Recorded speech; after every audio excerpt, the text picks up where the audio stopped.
Hello and welcome to Haslam Practice Field. I'm Ryan Sylvia. This is Noah Taylor. We are with VolReport.com on the Rivals Network, and we're just about 2 weeks in to fall camp practice. We're under a month away from Tennessee kicking off the season, exactly a month away from Tennessee making their home debut against Austin Peay. And we were able to talk to some wide receivers, Coach Kelsey Pope, and then tight end McAllen Castles, and wide receivers Dante Thornton and Ramel Keaton. So let's start with what we saw at the press conferences, then we'll move on to what we saw right behind us here on the field. Noah, what was your biggest takeaway from what we heard? Yeah, it's kind of a group we've kind of been waiting to hear from as a whole. Kelsey Pope, a promising coach that's come in, had an excellent year last year with what that receiving corps was able to accomplish. So a group we've been looking forward to hearing from that's expected to do a lot this year. I'm going to go with Ramel Keaton. We got to hear from him for the first time today in fall camp. A guy that a lot of it is expected out of. I'm going to go on record with this. We talked about it in Nashville. I'm high on Ramel Keaton. I said he's a guy that I think is going to have a season similar to what Cedric Tillman did in 2021. Tillman a little bit of the same, a guy that was in the program for a while, stepped up, really changed in this system. I see that out of Ramel Keaton. You guys can hold me to that depending on how his year goes. But last year, speaking of Cedric Tillman, he went down early. Coming off that all-SEC season in 21-22, he's down in, I think, week 3, and maybe not even by the second half. Ramel steps in, and then a week later, he makes arguably the play of the season with the grab against Florida. You're trailing in that game.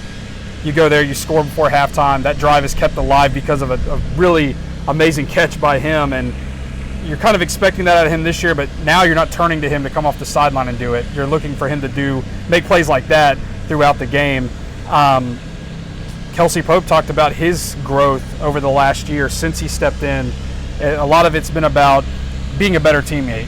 Josh Heupel, we asked him in team media day last week, where's Ramel Keaton growing? He said it's hard to go into this facility and not see him in the offseason working on the jugs. The jugs were talked a lot about today as well. So I expect big things out of him, and it was good to hear from him and kind of get an idea of where his growth has gone. Yeah, Ramel Keaton, another guy with a number change as well, going from number 80 over to number 9, maybe a little bit of that Elijah Simmons mentality we talked about yesterday, where that new number is not just a new thing on the jersey, but it can also kind of mark a new mentality heading into a season. Now, Ramel Keaton, they've talked about in the past how he kind of saw what Jalen Hyatt did last year and how Cedric Tillman started his career and how they both ended their careers.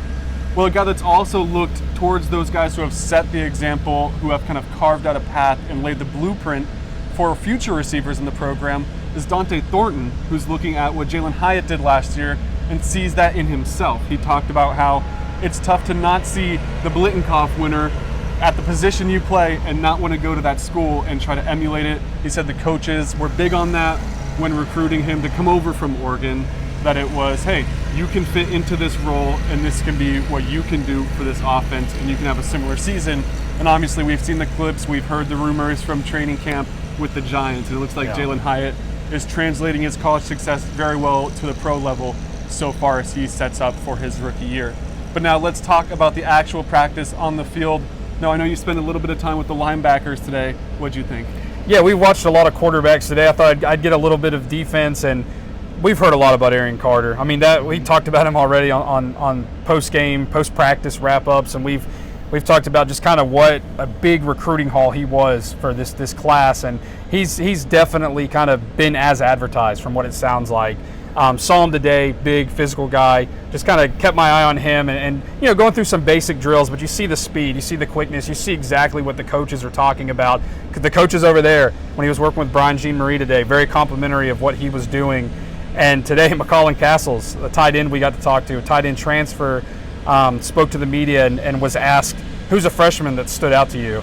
And without hesitation, Castles said Arian Carter. Yeah. He said the guy plugs holes fast. He says he doesn't see a guy play with as much intensity, I guess, or just as much energy as he does when he's on the field. So that's a young linebacker core behind Aaron Beasley and Keenan Peely. So a guy that probably going to see the field a little bit this year, and Tennessee fans should be optimistic about what he brings based on stuff we've been hearing here in camp and from what we've seen. Yeah, Arian should be able to provide depth, should see the field a decent amount. As you said, they like to get a rotation in there, get their guys some fresh legs, and he should be one of those first guys off the bench. Myself, I stuck over with the quarterbacks for most of practice. Weren't able to record today as they were working on some red zone drills, but that featured some balls thrown to the back pylon, trying to get your receivers to make some big plays, come up with big catches. There was no defense, but those are still kind of tough throws to get in that right pocket, make sure your guy can stay in bounds.